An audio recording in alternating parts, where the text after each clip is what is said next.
What's up, y'all? Sam Folsom here. So today I'm going to be doing an exciting video of my top 5 favorite obstacles from Ninja Sport Network, along with my top 5 least favorite obstacles from Ninja Sport Network as well. The reason I'm doing both is because I feel like you can kind of get a feel for my favorite types of obstacles in the sport of Ninja and where I think the sport is headed. So I think giving you my least favorite and my favorite will kind of give a feel for that. This is not supposed to offend anyone on obstacle or course design. This is just my personal preference. I think that you put this out on a public vote. The 1, 2, 3, 4 of both would look very different. But this is just my personal opinion. Competing at a lot of these competitions and also watching every single one of them, I feel like gives me a good perspective of obstacles. And let's see if you guys agree or disagree. Comment below for sure your guys' favorite and your least favorites, and if you've competed or if you're just a viewer, I'd be super curious to know. For this video, I'm only going to be going over men's obstacles because I want to make a complete separate video of my top 5 favorite female obstacles and top 5 least favorite female obstacles as well. So make sure you hit subscribe so that you guys can look forward to that video as well. I'm going to be starting off with my favorites and then going to my least favorite for the number 5 and up. So for my 5th favorite obstacle of all time in the Ninja Sport Network season, it is going to be season 3. It is going to be a qualifier at Jungle Gym. 5th favorite is going to be paper airplane. Now I like the mechanism a lot. There's obviously a forced move of you could not grab the backside of the cliffs before you locked it into the horizontal part of the obstacle, but I did enjoy the throw and re-grab motion. I thought it took out enough competitors in open, and then I thought enough of the competitors from open to hybrid ended up clearing it, so it was a great placement where it was in the course, and I also think it was an awesome finish to open. It was cool, it was flashy. When they demoed it that night and we all saw it, we were all like, oh my goodness, that looks amazing, and I thought it was a great ending to an open course, so that is why it is my number 5 spot. For my number 4 favorite obstacle of Ninja Sport Network, it is actually going to be another Jungle Gym obstacle. I think with my favorites, you guys are going to see some repetitiveness because I think some of the gyms just push the obstacle design a little bit harder. They want to be known as innovative gyms. They succeeded at coming up with new innovation obstacles. It is always hard because high risk, high reward. When something's new, it has a higher chance of breaking. It has a higher chance of beta breaking on it. But my number 4 is going to be, I hope I get the name right, Raise the Flag at Jungle Gym. It was in season 2 qualifier. It was one of my favorite obstacles. It was a new movement. I liked the flip all the way around. I like that you got into kind of a flag position in order to kick that release mechanism. The only complaint I would have about this obstacle was it was at the end of the course of hybrid, and I thought it was far too easy. If I were to put this in a course, I probably would have put it as a number 3, 4, or 5 at most. But seeing it at the end of a course was a little bit weird. The only hard part about this obstacle was the sloper part, which I wouldn't even consider that a part of the obstacle. Raise the Flag was incredible and awesome. The last obstacle was a jump out to a sloper. That was just very difficult and kind of an add-on because that obstacle was too easy. But regardless, it was still one of my top 5, and I really, really loved the motion. I loved the build, and shout out to Caleb Bergstrom for inventing that and having it in his course. Going on to my 3rd favorite obstacle at Ninja Sport Network overall. This one is super popular in the ninja community right now. There's a million different variations of it. It is going to be palm flip. It was in season 2 motor movement qualifier. It was such a cool obstacle. When I worked with Brett and went out there to kind of help him with some of the course design, he showed it to me and I was mind blown. I was like, oh my gosh, this is one of the coolest obstacles I've seen. I thought it was going to blow the community away, and it did. I mean, anything that's Brett Sims, I'm a huge fan of, and with palm flip this year, there's so many variations. There's Matt Bradley's fin version where you pull it back and catch it, which I think is awesome. And then just recently at the Gravity Forge comp, there was the version with the bar where you push it forward. I'll show a video so you guys know what I'm talking about. It's by Jackson Arados, but I thought that was awesome as well. And I just overall think it is a amazing obstacle that can be used a million different ways. And that is why it is my number 3 favorite of Ninja Sport obstacles. On to my 2nd favorite obstacle of Ninja Sport Network of all time, as of right now, I'm going to have to go with Saloon Doors Season 2 Motive Movement. It was one of the coolest obstacles ever. I feel like just looking at it, you're like, okay, how does this work? And then you can't really tell that it's all separate walls, and when you jump into it and open them up, it's one of the coolest feelings of an obstacle ever. You're like afraid to jump in, but then you do, and you push it open, and you get a feel for it, and you're like, oh my gosh, that was amazing. Then all of a sudden your feet and hands stick at the same time. It feels like no other obstacle. I thought it was one of the coolest, most innovative obstacles of all time. And so I'm gonna have to shout out Brett Sims again, because I just thought it was a very well done obstacle. I thought it was new, unique, no one had done anything like it before. Because of that, I'm gonna have to give it my 2nd favorite of all time Ninja Sport Network obstacle. All right, I know the comment section is going to be crazy, and it's definitely going to say, no, this guy only likes Brett Sims because of all of these obstacles he's saying, but I do have to say Brett Sims is my favorite course designer, if you guys couldn't tell already. Along with course designer, my favorite obstacle designer. I just think he is super innovative, super cool at making obstacles. And so my number one Ninja Sport Network favorite obstacle of all time was Throwback Motive Season 1 Finals. This obstacle, when it was revealed, everyone was like, oh my goodness, that is the coolest crux ever. Like, where it was in the course, I felt like was perfect. The difficulty level of it was perfect. The fail and clear rate of the obstacle was perfect. Everything about this obstacle I love. When we first got on it, you didn't know the weight of it. So some athletes would underthrow it, and some athletes like myself would overthrow it just to make sure it got to them, which has ended up with forearm bruises, but thankfully you could still catch it, or it might bounce off your forearms and go away. But regardless, I love this obstacle. I've seen a million different variations of it. You see cane throwback, you see, sloper throwback at the barn competition, you see all sorts of different variations of throwback that I just love. I think it was one of the best obstacles ever released. It just it makes it easier to come up with new obstacles when you have innovative obstacles like throwback in the community. I just thought it was by far my favorite Ninja Sport Network obstacle of all time, and that is why it is in my number one spot. So shout out to Brett Sims for taking all three of my top spots. I hope that in season 4 we have a ton of new designers push the pace for obstacles. Life Force Ninja is having a Ninja Sport Network, which I am super stoked for. I've seen that gym do competitions for years now. I see their WNL premiere. It looks amazing. The quality of their obstacles always looks flawless, and I cannot wait to see what they come out with this season, and I'm super stoked to be competing there as well. For my number 5 least favorite NSC obstacle, it is going to be the double lasso lache at Big Time. Now, I am not a huge fan of lassos in competition to begin with, as I know some athletes, it is hard to determine judging lasso lache. If you are utilizing the bar, it is really difficult to see that. Not every judge is going to be perfect with, did one person slightly grab the bar? Did it benefit them? Did it slow down the friction and that person grabbed it? But for Big Time specifically, my least favorite thing about this was the type of rope that it was. I'm not sure the actual material, but it felt like a battle rope. If it was vanilla or cotton, I think I would have made this maybe not on my top 5 least favorite, but because it was the material it was, I don't think it was very feasible for athletes to, especially in an open round, to get many clears on it, nor did we see many clears on it. But shout out to Jackson Arados for being the only clear on it. That was a super awesome finish. And for him to come out and do such a hard, difficult move on an open course in competition was amazing to see. Going on to my number 4 least favorite obstacle of Ninja Sport Network, I'm going to have to go with the circuit board at Rock Solid this past season, season 3. The reason I did not like this one too much was it felt like a trick shot obstacle. It is hard to determine what's a trick shot and what is not a trick shot, what is hard enough for the athletes to get through. But this was too early in the course to have something that I felt like took out too many pro athletes that restrained them from getting into top 10.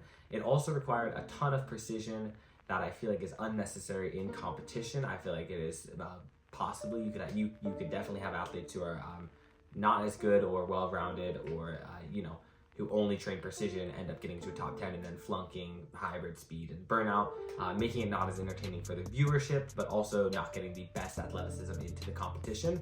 All in all, I was not a huge fan of the circuit board based obstacle, and I hope we don't see a lot of obstacles like that in the next season of Ninja Sport Network, and that is why it is my number 4 and least favorite obstacle of Ninja Sport Network overall.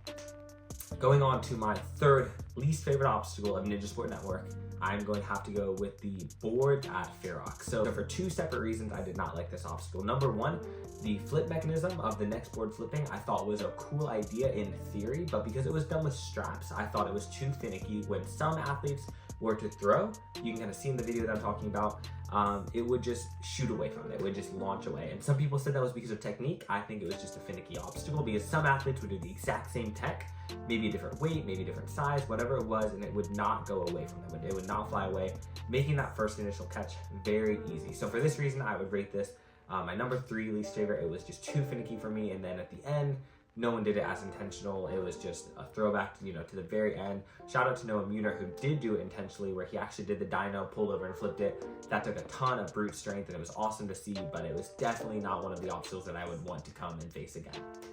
Going on to my 2nd least favorite obstacle of Ninja Sport Network of all time, I'm going to have to go with the surfboard a big time. Now, there's a few different reasons that I do not like this obstacle.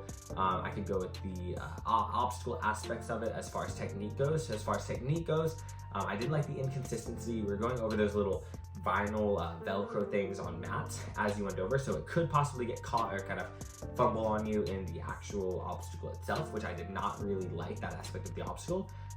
Number two, it did not feel like a ninja obstacle. It just felt like, you know, that there was no agility there, so it was kind of something to do in that area. It felt like it was not a flow obstacle or anything like that. It felt brand new, but not because it was a new obstacle. It just felt brand new because it was something, I guess, different that ninjas don't train. And I think to throw in an obstacle that nobody trains, it's, you know, it takes away from the unique aspect, and it comes in maybe a little bit too technical for ninjas who don't train on wakeboards year round. We train ninja obstacles. I think a new variation of logs or log runner or diamond dash or something like that would be really cool and innovative. You know, any type of variation of other balances I'm a huge fan of, but something completely brand new is always sketchy coming up with because you don't know if it's going to fail or succeed. In this case, I definitely think it was a fail, which was a bummer, and that is why I hope we don't see more obstacles like this in season 4. Alright y'all, so I ended up having to re-film this video because my number one pick got swayed after posting on my Instagram, what do you guys think the worst obstacle Ninja Sport Network has been? And it reminded me of so many, and so I'm actually going to have to give my number one least favorite Ninja Sport obstacle of all time a tie. And so I know this is kind of a bummer because it's like, oh, you should have just, switched out, made it top 6 or whatever. But honestly, I dislike these two for two completely separate reasons. So let me get into them. First off is going to be Geometry Dash from Ninja Intensity. You guys probably already know it is the most dangerous obstacle that's ever been in Ninja Sport Network, but it also has been in Bucket of Chalk too. It broke Daniel Gill's nose, and they still kept it in the competition. They still kept it in another competition, and that is why I think it's going to take my number one spot. It is the most, by far, dangerous obstacle. It almost killed Enzo DeFerrari Wilson. It destroyed my brother and Tyler Smith, both 2 world champions, knee and torso. So I mean, it was just a dangerous obstacle. It was a scary day for the ninjas. So that is going to be my first one in the number one spot. My second one, for a completely other reason, is going to be the grip, the last obstacle, the PVC on the ape hangers. Now, the reason I dislike this one so much is because it's a luck-based obstacle. Again, just like the circuit board, just like the lasso, it is a trick shot obstacle. It is something that should never be allowed in competition. I don't think the course designer should have been able to put that in because it's not something that is what we train. We don't train precision trick shots all day long. Some people might, but it's not what the main good ninjas do. I hope that in the future we don't have more obstacles where it's PVC sleeves on pegs or cane in tiny 2-inch holes or anything like that. I hope it is just ninja obstacles that are fun and unique and different. This season I think we'll have a lot of great course designers, and I'm looking forward to those, but those are my top 2 least favorite Ninja Sport obstacles of all time. It is going to be Geometry Dash and the last obstacle at the grip. So I hope you guys enjoyed my opinions on these obstacles. I'm sure a lot of you guys will disagree or super agree, whatever it is. Comment below what your guys' favorite or least favorites were. I know that this is probably not an accurate representation of what Ninja as a whole is for their favorites or least favorites at all, and I'm sure a lot of you guys have different opinions, so please comment those. I'm excited to see what you guys think. Please comment the ones that I missed, because going through this, I've competed a lot at NSC and I've watched all of the NSCs, but overall it's a lot to take in. So please comment your favorite and least favorite. To Ninja Sport Network, thank you guys so much for hosting these competitions. I love competing at them. The Barn Boys support them every single year. We will for every single year. It's our favorite league to date.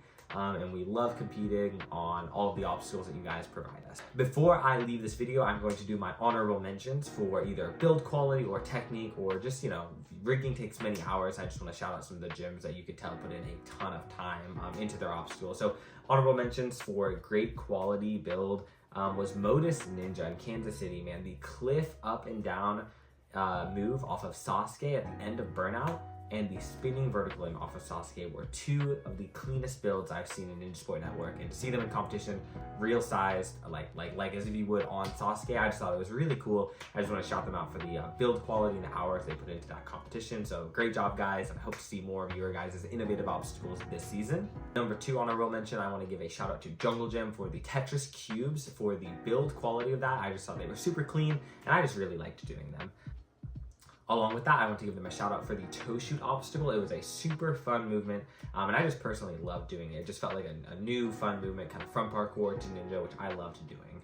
Another honorable mention I want to do is the Ninja Intensity Gotta Go Upper Grab Cane Balance. This was one of the best new balances I think I've seen in a really long time for Ninja Sport Network. I felt like it was fun, cool, you had to go at a fast pace, and it was an easy balance for the most part, but the aspect of it was, oh my gosh, I have to get going, because if you don't, there was a cannonball that would knock off the cane off of the magnet at the end, in which you could not complete the obstacle. So huge shout out to you guys, because I thought that was probably the best agility in Ninja Sport Network till date. For my last honorable mention, and I'm sure a lot of you guys were thinking, oh my gosh, why wasn't this in his top 5 favorite obstacle? I want to give a shout out to the Rock Solid Magic Hat. Now this was a cool obstacle. I thought it was a great idea. My honest opinion on obstacles like this though, is I do not like electronics in ninja obstacles. I like mechanisms like bear trap or variations of samurai, but I actually don't like anything that is triggered by a electric or a flip or anything like that.